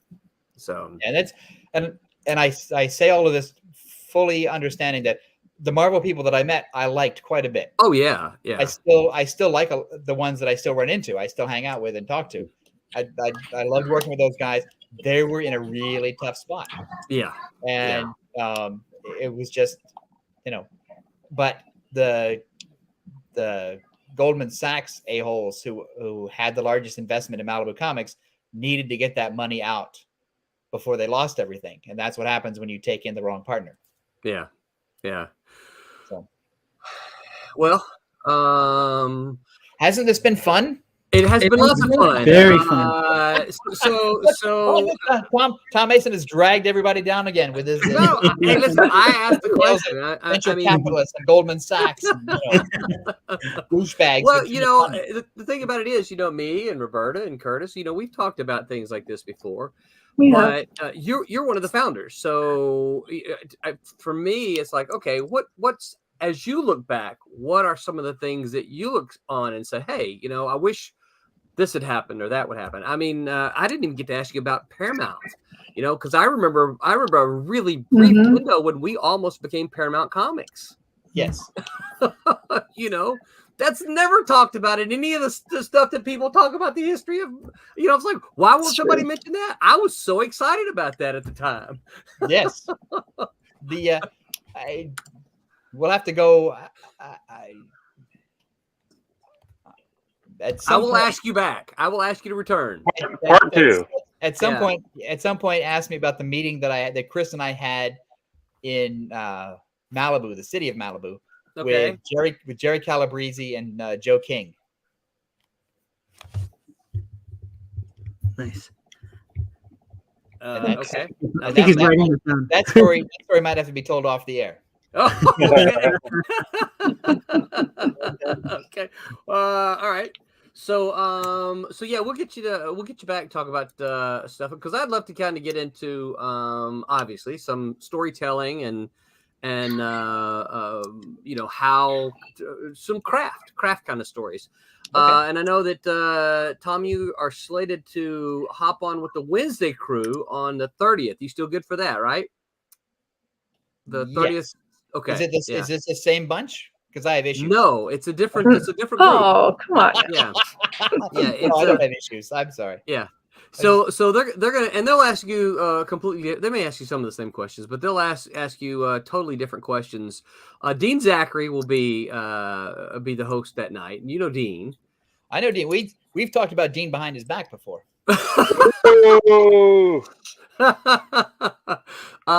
See who else might you know? I almost was in a position to hire Dean a couple of months ago. Oh. But you were almost in a position, so you didn't get into the business. But I talked to Dean about it because but I warned him. Ahead of time. Look, the guy I'm dealing with might be flaking out, but I just want to touch base. And if things fall through and money shows up, are you around? Right. Yeah. So, but don't go out and buy a new car. Right. don't pull a Rob Liefeld. Right. Don't go buy it. We got a couple of comments here. Hi Potato, did DC express an interest in buying the company? Yeah, you missed that part. Yeah, DC actually made an offer. I never knew it got that far. Yeah, the mergers and acquisitions department of Warner Brothers took over the negotiations and actually made an offer on the table. Yeah. But anyways, it was so much so that Bob Wayne at DC actually thought we had a deal in place. Yeah, it was gonna happen. I didn't know that. I remember that part. I remember. Hey, we're about to be bought by DC. Yep. The Marvel thing happened so fast. If you remember, Roland, when we were at San Diego Con in '94, the DC people kept buzzing around the Malibu booth, going, and that kind of thing. Any day now, it's going to be us, you and me. Yep. And we were. Yeah. I think Hank was pitching Mike Carlin and feeling him out about crossovers at that convention. I think so, yeah. And so because everything looked like it was going to happen. Yeah. So. Yeah. Hyper Potato says, I miss Malibu so much. This has been a great show, and I even missed a bit when my wife got home. Okay, so yeah, you did. You missed all the good parts. James says, thanks. Thank you, everyone, for an awesome stream. Love to hear this stuff. Hyper Potato says, hire Dean. Just don't steal him from Roland. Well, that's the thing. It's not a cutthroat business anymore. I'm not stealing anybody away to draw Spider-Man or whatever. It's just like some corporate deal that Dean would have to work into. That Dean would have to work into his own schedule. Right. So yeah, it's not like, oh, don't steal him from Roland. Yeah. Well, so I know the Dean's got want to pepper you with because one of the things I asked you, some of what you would be interested in talking about. One of the things that you said was interesting to you would be why Marvel and DC are dead ends. And I know this is incredibly a topic of incredible interest to Dean, because back before Dean started the Cat and Mouse here a few years ago, he and I had some heated words about things like that, and we didn't exactly see eye to eye, but we had some discussions about it, so I think that will be interesting. And of course, I would actually also love to continue to pepper you with creator-owned stuff. Okay. You were always a mentor to me when it came to rights and things like that. I'd like to get on and talk about some things like that. So I have strong opinions. Oh, I know you do, and that's why I'd love to get you back on and talk with you about things. So it's been fun. It's been great. Thanks for having me on. Absolutely. Artist, good to see you again, man. Great to see you. And if I can just, yeah, let's say, I just want to, Malibu is to this day is still one of the fondest memories I ever have. It's almost unfortunate it's the first job I ever had, because everything was downhill from there. But when we talked about how fun it was and all that, it was never like when I went to a company and there was some mission statement and this is how we treat people and this is this. It was something that was organic, that came from you and all the founders and everybody there. So I just always want to thank you for that. Just tremendous experience. And you're very welcome. And you'll notice we're also speaking to each other. Yeah, exactly. Exactly. I talk to Dave. Dave and Chris and I text each other almost every day. I see. We have a Zoom on Fridays, me and Chris and Dave and our friend Paul O'Connor, where we just do stuff like this. Yeah. And I'm gonna be at WonderCon, and I'm gonna be at San Diego again this year. Great. So, nice. Because I haven't gotten COVID yet, and I'm looking forward to it. you might as well. Everybody else has. So. I don't like to be left out. I have this feeling where things are happening and I'm not a part of it. So, Tom, you didn't hear the pandemic's over. They didn't tell you that. Yeah. So, a guy in the parking lot told me that. He's right after he coughed on you, right? That's right. Why are you wearing your mask? It's over, right? Right. It's over. Yeah. So Tom, hang out. Okay. We usually hang out a little bit after our final bumper goes off. Tell people where they can find you on the interwebs, Tom. Well, I'm on Facebook like I'm still in high school, but I don't have a website or anything. So that's you really can't. Facebook is it, huh? Facebook is it, and you really can't find me. You can see me at a convention every now and then. I have people text me, constantly asking me these same kinds of questions. Right. That's really it. I'm not really hermity, but I don't maintain a social media presence because I don't have when I have a thing to hype, then all of a sudden I'll be on TikTok and Instagram and Tommy loves TikTok. I have all the snappy chat stuff. Thank you, Roberta. What about you? Where can folks find you on the interwebs? You can find me on usually just Facebook and Instagram under Roberta Conroy. So that would be it. Or out here on Sundays. That's right. Fantastic. Pete, what about you? Where can folks find you on the interwebs? Oh, just type Peter Clinton art into the Google, and there I shall be. I'm everywhere. And Curtis, and you. Sure. For me, you can find me 2 places. Has all my social media. You can go to my upcoming comic book, theshadowghost.com, and for my martial arts school, which is online now, is tigercrane.net.